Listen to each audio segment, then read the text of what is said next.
Hey, what's up you guys? It's Ilarian Garbuzo with you, and today we'll talk about transfer learning. Let's talk about it. Hey guys, thank you for watching my videos, and if you like my videos, push the like button, subscribe, and help me to break the YouTube algorithm, so crash the like button. In this tutorial you will learn how to classify images of cats and dogs by using transfer learning from a pretrained network. A pretrained model is a safe network that was previously trained on a large dataset, typically on a large-scale image classification task. You either use the pretrained model as is or use transfer learning to customize this model to a given task. The intuition behind transfer learning for image classification is that if a model is trained on a large and general enough dataset, this model will effectively serve as a generic model of the visual world. You can then take advantage of these learned feature maps without having to start from scratch by training a large model on a large dataset. In this notebook, you'll try two ways to customize a pre-trained model. Feature extraction: use the representations learned by a previous network to extract meaningful features from new samples. You simply add a new classifier, which will be trained from scratch on top of the pre-trained model, so that you can repurpose the feature maps learned previously for the dataset. You don't need to retrain the entire model. The base convolutional network already contains features that are generally useful for classifying pictures. However, the final classification part of the pre-trained model is specific to the original classification task and subsequently specific to the set of classes on which the model was trained. And fine-tuning: unfreeze a few of the top layers of a frozen model base and jointly train both the newly added classifier layers and the last layers of the base model. This allows us to fine-tune the higher order feature representations in the base model in order to make them more relevant for the specific task. You will follow the general machine learning workflow, examine and understand the data, build an input pipeline, in this case using Keras image data generator, compose the model, load in the pre-trained base model and pre-trained weights, stack the classification layers on top, train the model, evaluate model. And as usual, we would use Google Colab. And first of all, we need to import libraries. We would import Matplotlib for plotting, NumPy for linear algebra, OS for SystemOS, TensorFlow as a backend, and Keras as a high-level API. As usual, first of all, we need to preprocess the data. We would download cats and dogs, and in this tutorial you will use a dataset containing several thousand images of cats and dogs, download and extract a zip containing the images, then create a TF data dataset for training and validation using TF Keras preprocessing image dataset from directory utility. So we've got the URL of our dataset. We would download it, unzip it, put it to the path, train dir, validation dir. We would use 32 as the batch size, and our image size is 160 by 160. And from the path we would make a train dataset with the Keras image dataset from directory with the parameters train dir, shuffle equals true, batch size and image size, and the same for the validation dataset. As our datasets are ready, we can show the first 9 images and labels from the training set by plot figure for images in trained dataset for I in range 9. And here it is, our lovely cats and dogs. The original dataset doesn't contains a test set. We can create by our own. So to do so, we need to determine how many batches of data are available in the validation set. using TF data experimental cardinality and take from that 20%. So that's why we are dividing by 5 after using TF data experimental cardinality for the test dataset and validation dataset. And number of validation batches 26 and number of test batches 6. So now we need to configure the dataset for performance. So we would use buffer prefetching to load images from disk without having I/O become blocking. To learn more about this, you can see the data performance guide. We would use TF data experimental aftertune and create a trained data set with prefetch and aftertune for the buffer size, and we would create validation data set and test data set by the same. Our data set is small, so we would use data augmentation.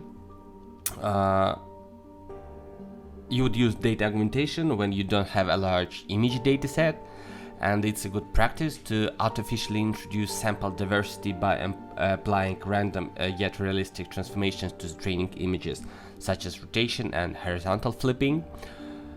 This helps explore the model to different aspects of the training data and reduce overfitting. So it's a good technique, and we would use Keras sequential and preprocess our data with random flip, horizontal random flip, and random rotation. And we would repeatedly apply this layer to the same image and see the result of data augmentation.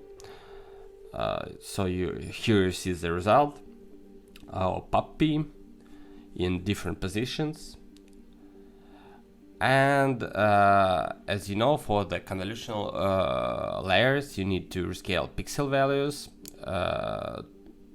And in a moment you will download MobileNet version 2 for use as your base model. This model expects pixel values in interval -1 and 1, but at this point the pixels from RGB in your images are in interval from 0 to 255, and to rescale them you need to use the preprocessing method included with the model, and it's a preprocess input, and we would rescale with the preprocess input. We would rescale with TF Keras layers experimental preprocessing rescaling and divide it by this coefficient. So after that our model is fully rescaled. Our data is fully rescaled. And we would create the base model from the pre-trained convolutional nets.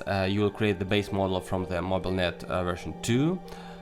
Developed at Google. This is pre-trained on the ImageNet dataset, a large dataset consisting of 1.4 million images and 1,000 classes.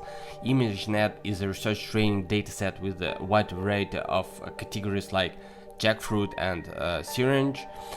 This base of knowledge will help us classify cats and dogs from our specific dataset.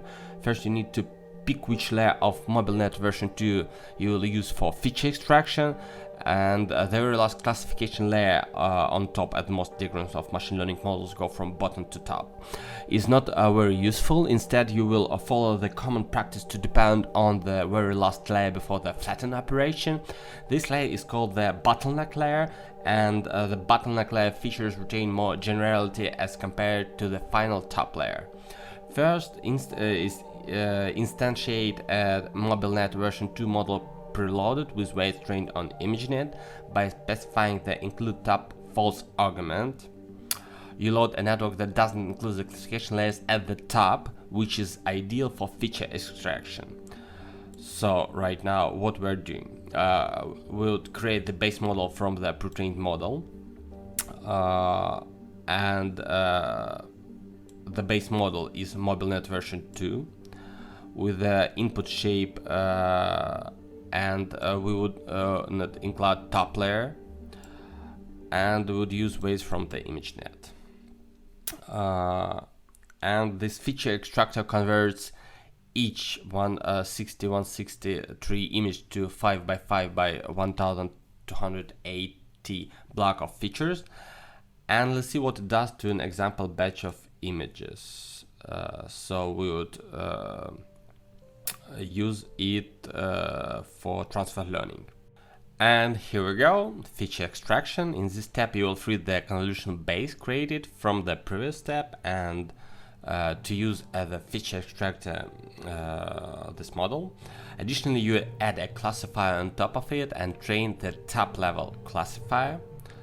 So to freeze the convolution base, it's important to freeze the convolution base before you compile and train the model.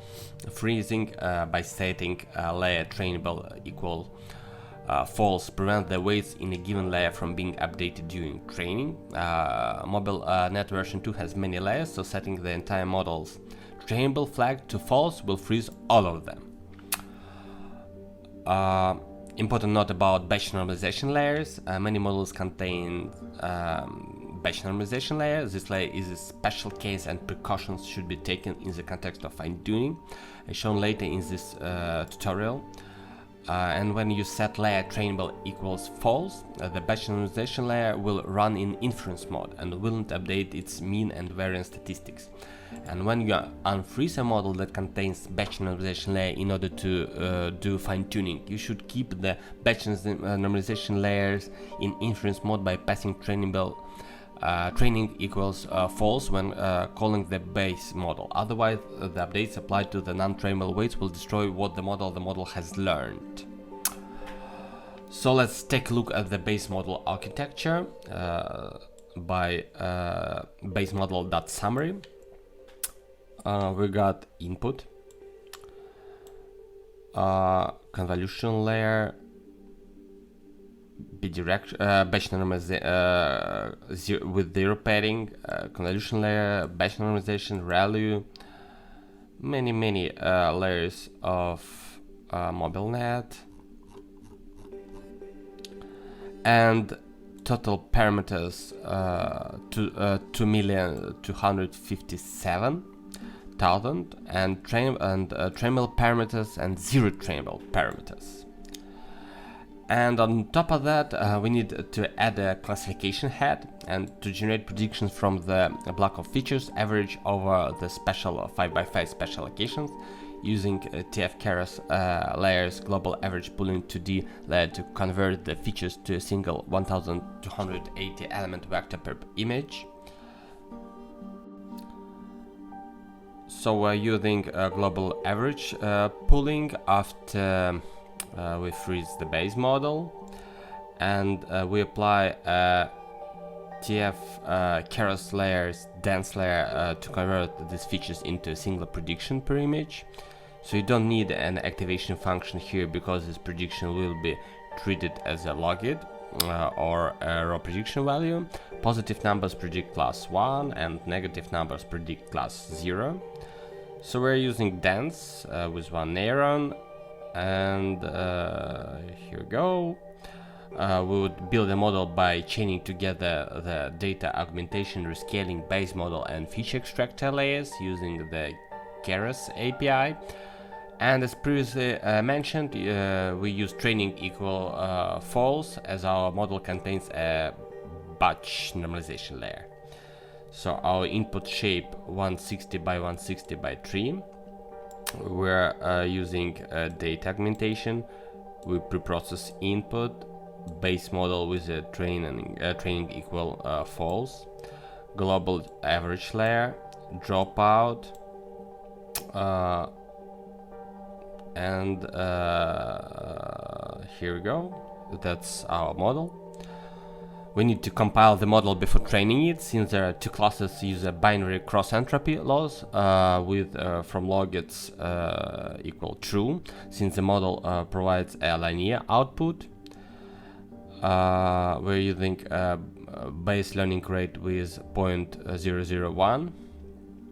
We compile it with Adam optimizer and a learning rate and binary cross entropy, and as metrics we would use accuracy rate. So here is the model summary, what we're doing, and total parameters is 2,259,000, and trainable parameters is 1,281. And the 2.5 million parameters in MobileNet are frozen, but there are 1.2k trainable parameters in the dense layer. So these are divided between two tier variable objects, the weights and biases. Since that, we need to train the model. After training for 10 epochs, you should see 94% accuracy on the validation set. So we're training on 10 epochs, and on the epoch 10 we can see a loss, accuracy, validation loss, and validation accuracy. And let's take a look at the learning curves of the training and validation accuracy loss when using the MobileNet version 2 base model as a fixed feature extraction.